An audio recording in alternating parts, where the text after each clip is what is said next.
We're just gonna keep being on my floor for the time being, guys, until I figure out a better like situation for filming. But hi, hello, how are you? I'm Shelby. Welcome back to my channel. And today's video is going to be my wrap up for all of the books that I read in the month of September. This one is going to be quite a long one, may end up being a little bit longer of a video. I'll be talking about all of the books that I read in September, and I ended up reading 15 books, which might be my best month, like my most read month. Let's look. No, in April I read 16, but that's still really good. Here lately I've been averaging more like 10 books a month. So I got 15 books in, and I really felt like that. I feel like I was reading nonstop, like every chance that I could get, I was trying to read. I also had a lot of arcs that I read in this month. I think I read like 6 arcs, which is probably the most that I've read in a single month. And October is shaping up to be about the same. I signed up for so many, and I was like, well, maybe I won't get some of them, but so far I've been approved for all of them. So I mean, that's great that I'm getting approved and all of these like PR companies are wanting me to read their arcs. I appreciate it, but it's also starting to feel really overwhelming. So we're going to try to get through all of these books as quickly as possible. It was honestly kind of a meh month. There was some that I really did really enjoy, but most of the books that I read just felt like they fell like middle ground. Like I didn't hate them, but they also weren't my favorite. So we're going to get right into it. So the first book that I read in the month of September is going to be Love and Other Disasters by Anita Kelly. This is the first book of the Nashville Love series. This is a contemporary romance. This is about 2 characters that enter into a reality TV cooking competition. One of our characters is the first out non-binary person on this like reality TV show, so they're getting a lot of like feedback from that, not always the best feedback, and they're just kind of wanting to kind of like keep their head down and try to make it to the end of this competition. And then our female main character is just fresh off of a divorce and is in debt, so she's wanting to try to win this competition to kind of also just kind of figuring out what she's wanting to do with her life.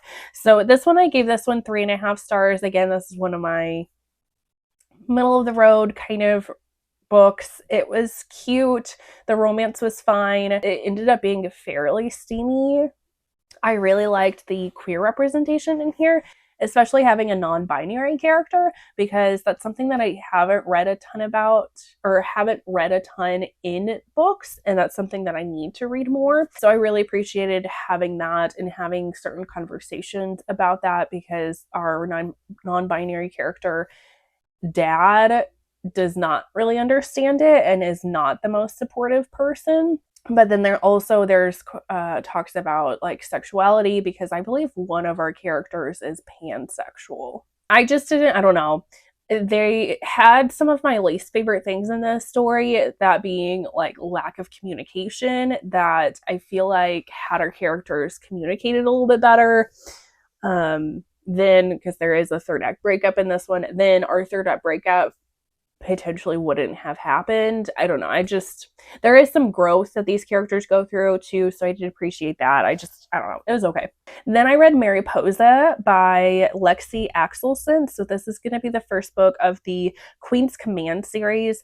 This is the only book that is out so far of this series. This is a like military romance series, or at least this first book is. Our female main character, she has been able to get into the special forces course, and that's something that she's been striving for, to be able to become a special operator or something. I don't know. I don't really understand military lingo, but because her dad was in this like special forces thing, so she's wanting to honor her dad and be close to her dad and kind of whatever.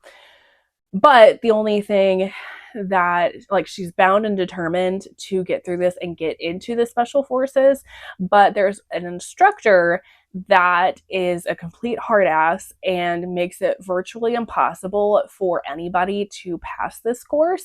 And he has made it like his mission, like he set his sights on her, that he's not going to let her pass this course. He also happens to be her ex-boyfriend's dad.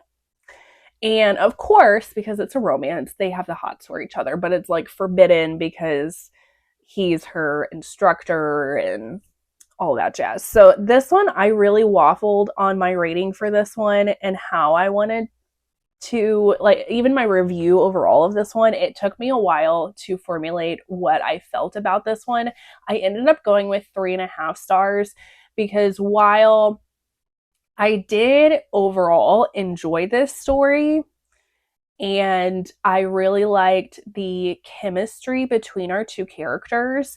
It was a very like sizzling kind of romance. It was very spicy once we do get to some of like the spicy bits. And I really liked seeing such a strong female main character. I had issues with this story as well because the nature of their relationship drove me kind of bonkers because it went back and forth on like, yeah, they're going to be together, and then that like the male main character's like, oh no, we can't do that, and then he like steps away like we're never going to be together, and it went back and forth constantly, like it did not stop.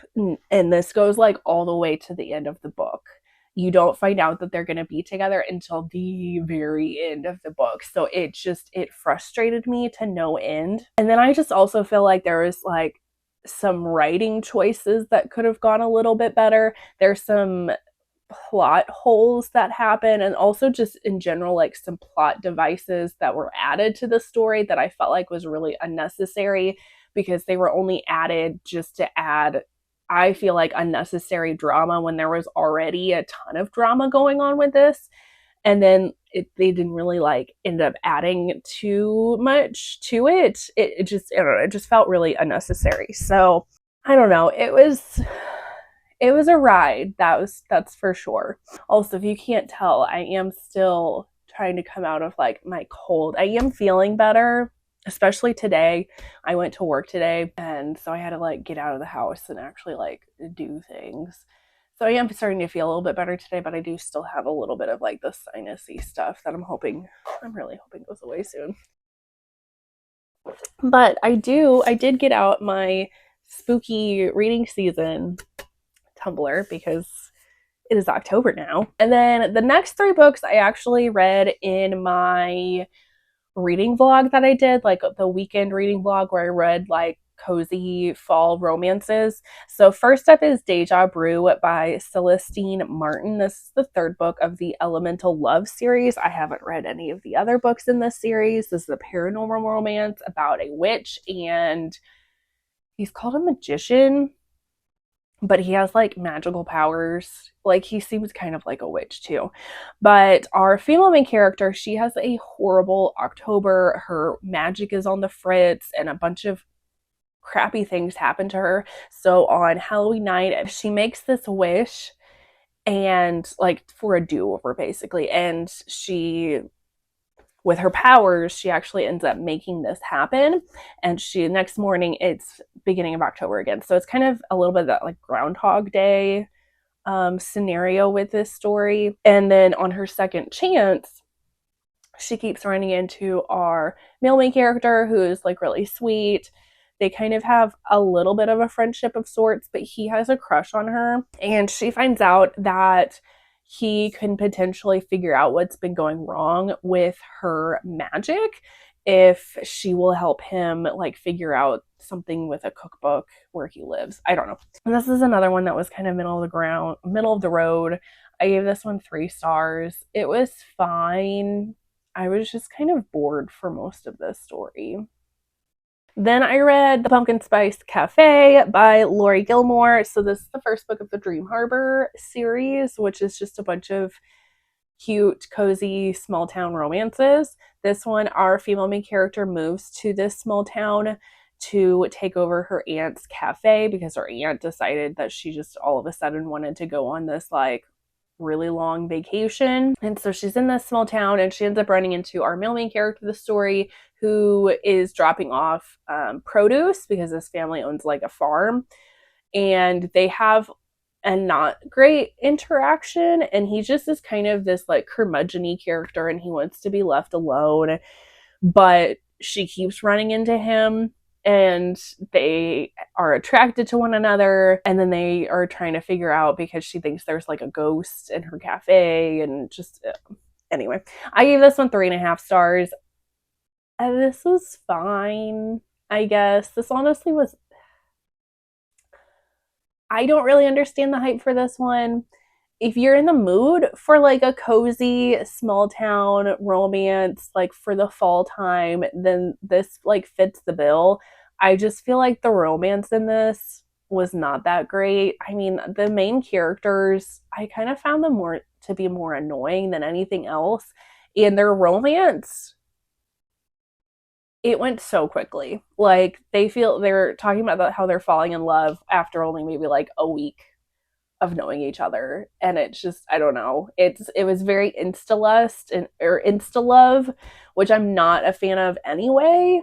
I honestly ended up liking the characters in the town and the rest of the town more than I liked like the main plot of this story. So I'm on the fence on if I will continue on. I might, if I'm like ever in a small town mood, but that's honestly pretty rare that I'm in that kind of mood. Then I read A Pack for Autumn. This is the last book that I read for that vlog. This is the first book of the Cozyverse series. This one is by Amelia Emerson, and some of the books in the series are by another author, but this is like a cozy small town Omegaverse series.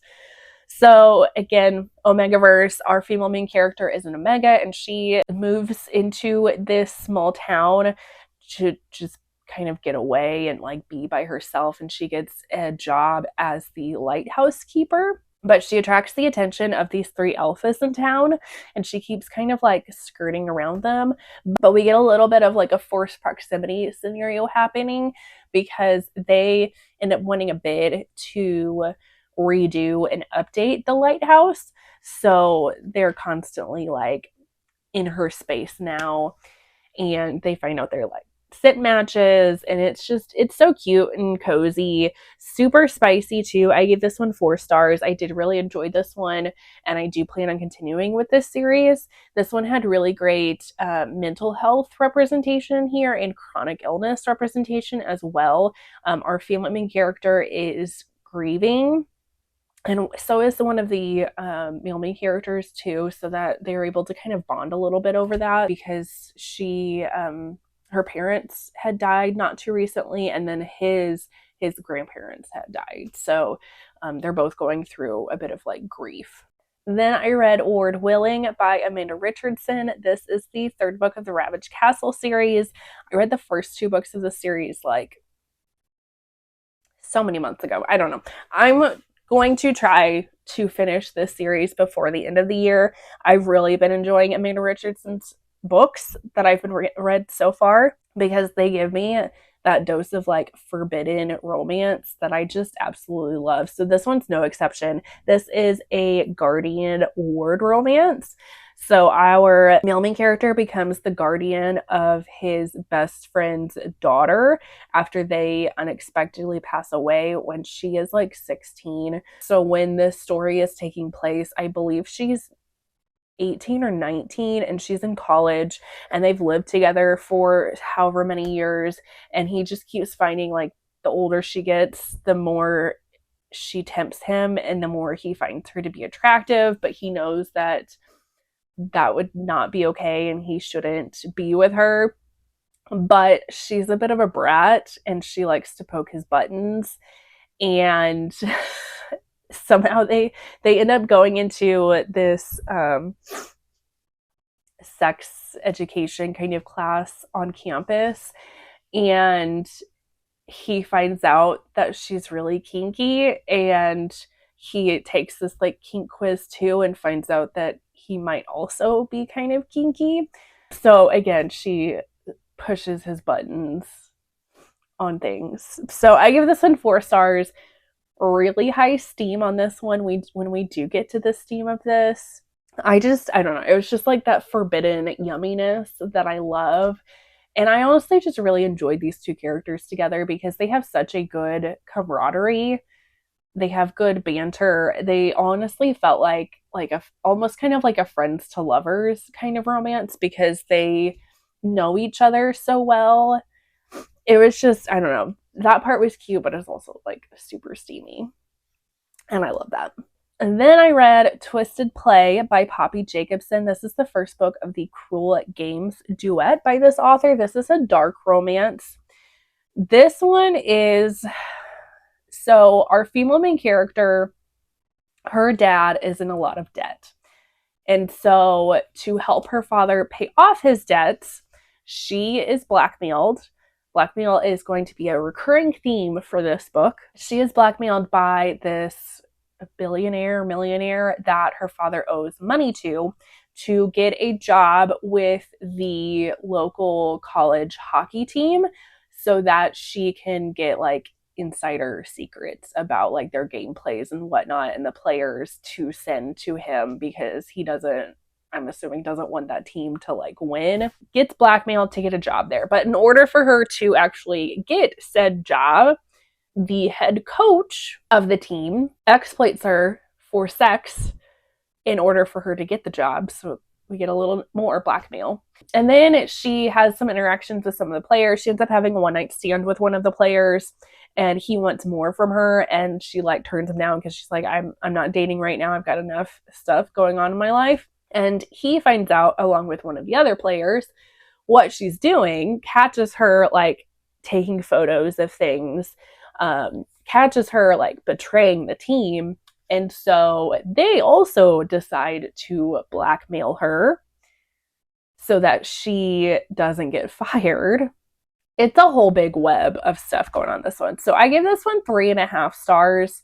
I might lower that because this is an arc that I read, and when I signed up for it, it did say that there was blackmail and it did have some of the triggers. Like this has some kinks and sexual stuff in here that I'm not like the biggest fan of, like degradation and non-con dub-con. So a lot of that was in here, and I honestly just was not expecting the sheer amount of blackmail that was in here. Like it seemed more like a bully romance, and bully romance is just not my thing anymore. I just don't really care for it.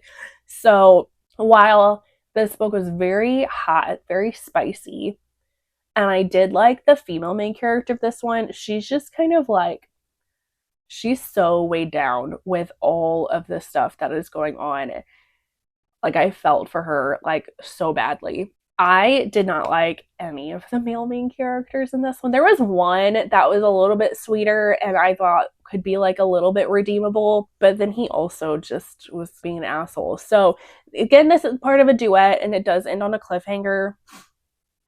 So I probably will read book 2 whenever that comes out, mostly because I'm like really wanting that like redemption kind of part of it. I'm really wanting the guys to grovel and to realize how horrible they were. That's what I'm wanting. And if I read it and I don't get that, then I'm going to be so pissed.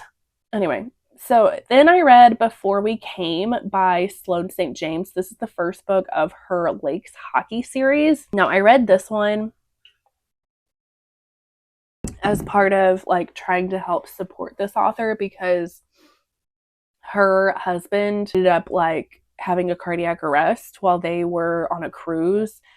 So the whole like bookish community like on TikTok and Instagram were trying to like rally and support her. So I wanted to read one of her books on Kindle Unlimited so she would get, you know, a little bit of like sales just to kind of support her. Anyway, so this is a hockey romance. It starts off as a really interesting premise. So our female main character, her mother dies at the very beginning of this book, and she finds out that she's actually a missing person and her mother is not actually her mother. So she does this like DNA thing and ends up finding her real family, and she goes to meet them. And while she's there, she also has these run-ins with this guy who ends up being on the hockey, like professional hockey team. And he is her best friend, her brother's best friend, and was also her like childhood crush when she was younger that she just finally like remembered about. And he wants to be with her. So I gave this one 3.5 stars. This is super steamy, which I liked. And I thought this was a very interesting kind of take for a story. I really did not like the male main character of this story. At one point, the media finds out about what happened to her, that she was a missing person and now she's back. And so they all want a like exclusive story about the family and her, blah, blah, blah. But he's the one that lets that leak. So all these like reporters are like hassling her family to get her to, because then he like offers up his apartment for her to stay at so that she's out of the public eye. Like he orchestrates that. And keeps doing things like that during this story that I just really didn't care for, because he just keeps manipulating her in order for him to get his way. So he's an asshole. He's an asshole that thinks he's a good guy. And I don't know. I didn't really like that. I do want to continue on with this series at some point, because I've heard a couple of the books later on in the series are a lot better than this one. So I want to like see what I think of the rest of it. And then I read Ruined Secrets by Neva Altaj. This is the 4th book of the Perfectly Imperfect series.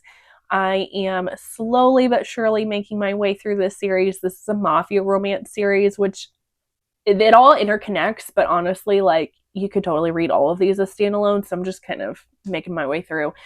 This one features an arranged marriage. Our female main character is arranged to be married to the new Don of this mafia group, and she's had a crush on him since she was a child, so she's pretty on board with this plan, but he kind of like keeps his distance from her. And then he ends up getting into a car accident and having amnesia, and he doesn't know who he is or who anybody is.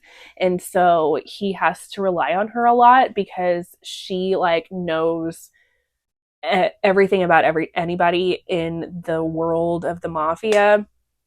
So she helps him like know about everybody, so he can fake it so that the other capos and mob bosses don't find out that he has amnesia and don't try to like kill him and take his seat of power. So 3.5 stars on this one. I think I've given most of the books in this series 3.5 stars, mostly because they're kind of cookie cutter in a sense.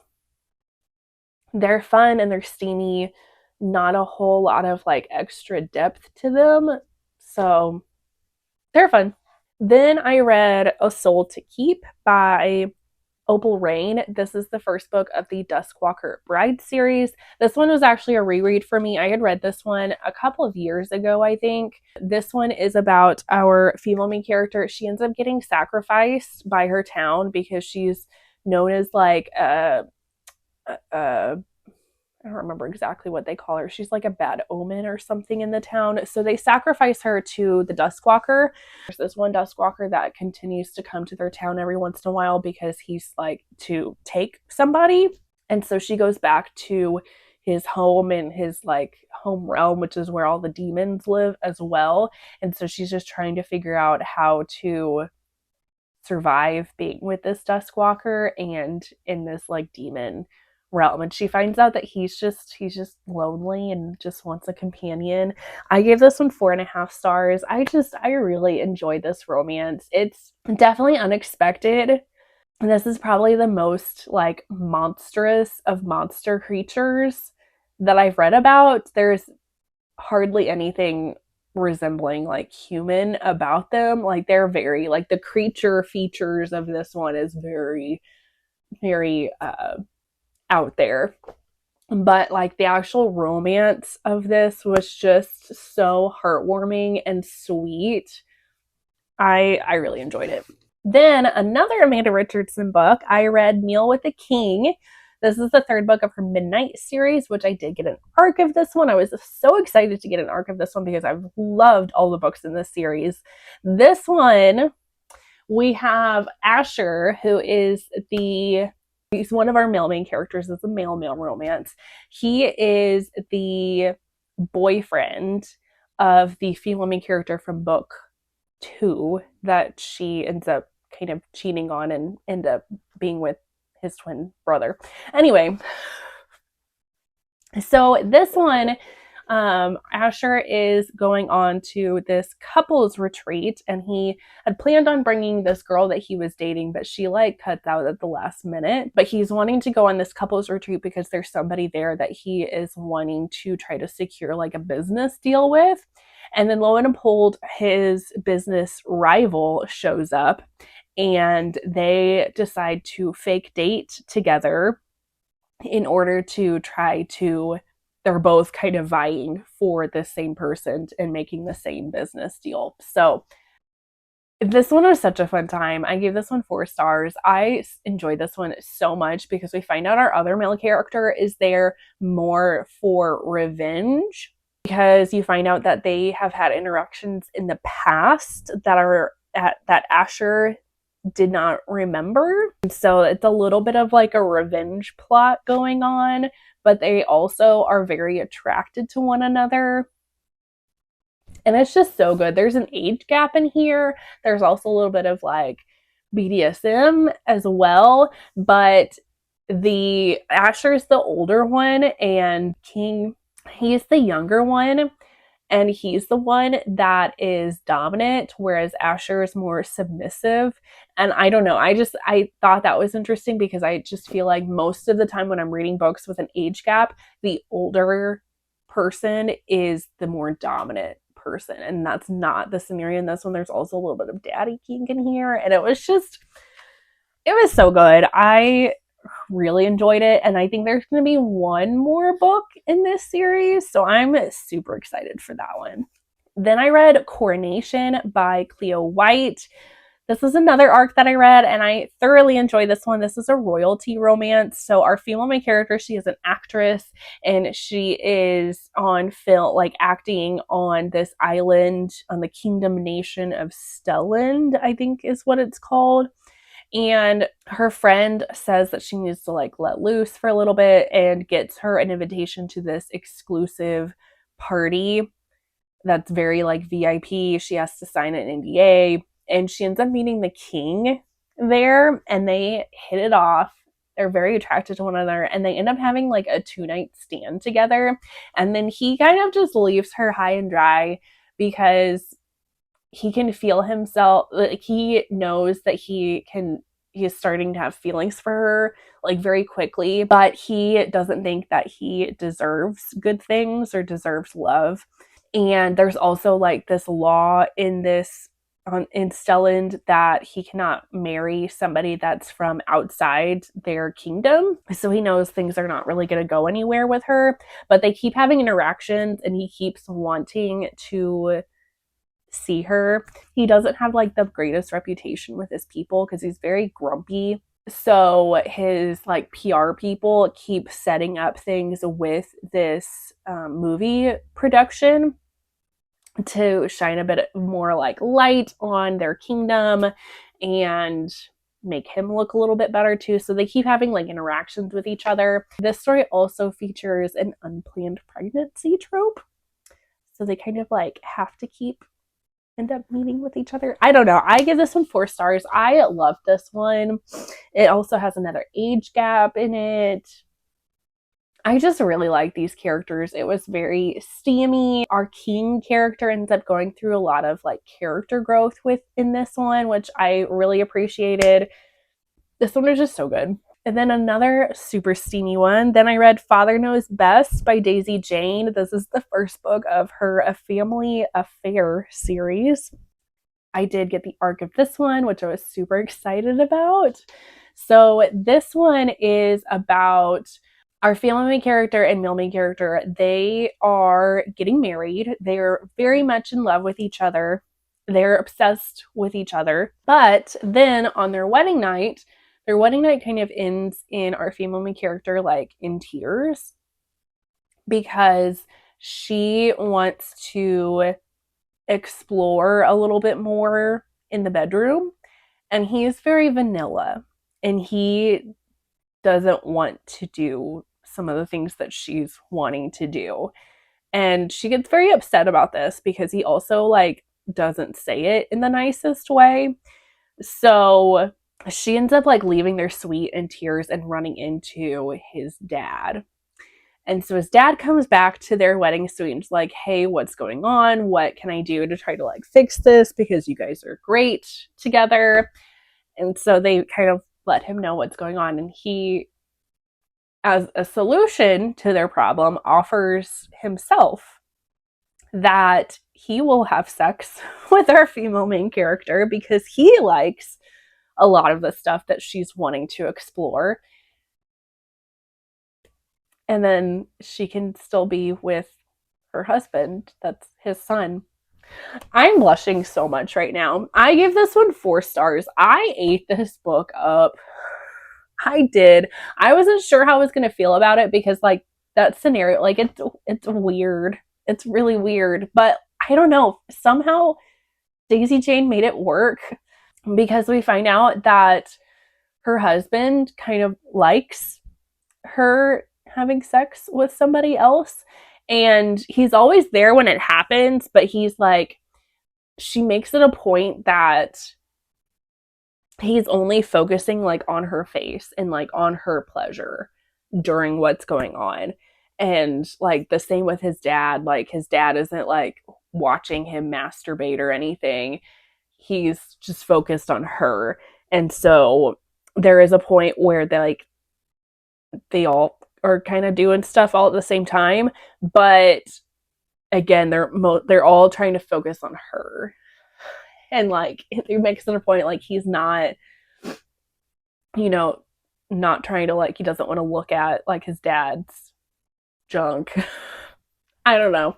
I'm probably explaining this really badly, but I loved it. I thought it was so good. And I just feel like Daisy Jane just comes up with these very unique scenarios, like very unconventional scenarios. And it's going to be super spicy. It's going to be tons of kink in here. So our female main character, she's exploring kink and exploring what she likes with her husband's dad because he's game for it. And it just, I don't know. It was good. I really enjoyed it. So I don't know what other kind of scenarios are going to be in this series, but I'm here for it.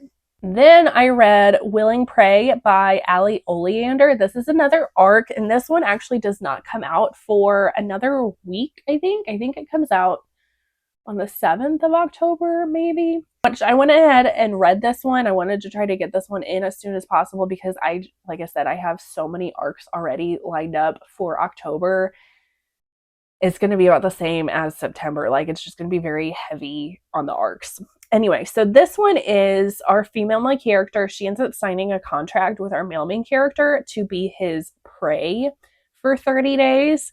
And she's going to get a bunch of money at the end of it where she can like pay off her debts. And he's just like really wanting to explore primal play. He also like did this because he's kind of obsessed with her and has a thing for her, but she doesn't know that. And he devised this so that he can try to be closer to her. So she's going into this just thinking it's like a business arrangement and they're going to have like some sexy times. But then she ends up getting closer to him and they like snuggle together on his couch, and it turns into a really cute romance. I ended up giving this one 4 stars.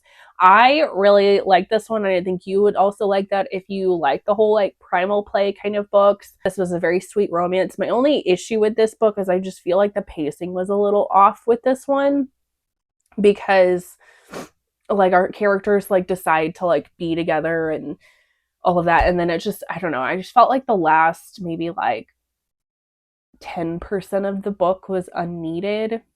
It just felt like it was like a really long, drawn out epilogue. I don't know. And then finally, the last book that I read in the month of September is going to be Bitter Burn by Sierra Simone. This is the last book of the Linese trilogy. I gave this one 4 stars, which honestly I was expecting to give it more. My only issue with this one, I just felt like it was a little bit anticlimactic. And I don't know, it may have just been like I wasn't as connected to Mark as I was the other characters. And I just, the back of my head, I kept kind of comparing it to New Camelot, which I loved so much more than this one, which is okay. Like this one, it's still a very solid book. I still thoroughly enjoyed this book.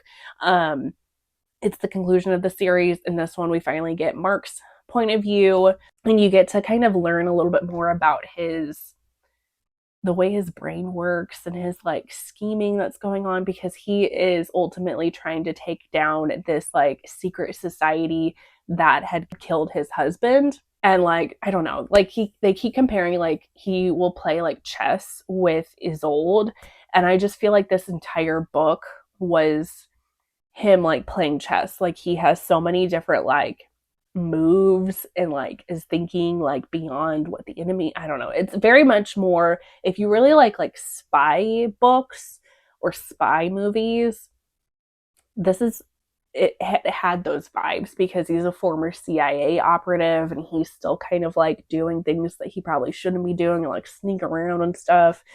So I really enjoyed this one. They get their HEA, of course, which is all you really want. And it was just, I don't know, it was such a good series. Did have like little things from New Camelot. So if you haven't read the New Camelot series, I definitely recommend reading that one first before going into this one, because this series does spoil the ending of the New Camelot series. So definitely do that. But there's a lot of books to talk about, guys. I feel like I've been yapping for so long. But I did really well, I feel like, on most of my goals for the month as well. Although I did not read 3 books by BIPOC authors. I only read 2. And that's honestly just going to be because I had so many arcs. I just didn't have the time to try to read other things. I'm hoping October is better for that. But anyway, I'm going to stop rambling and we're going to cut it off here. I hope you all enjoyed this one. And let me know what some of your favorite books are that you read in September. But otherwise, I will see you all in the next one. Bye, guys.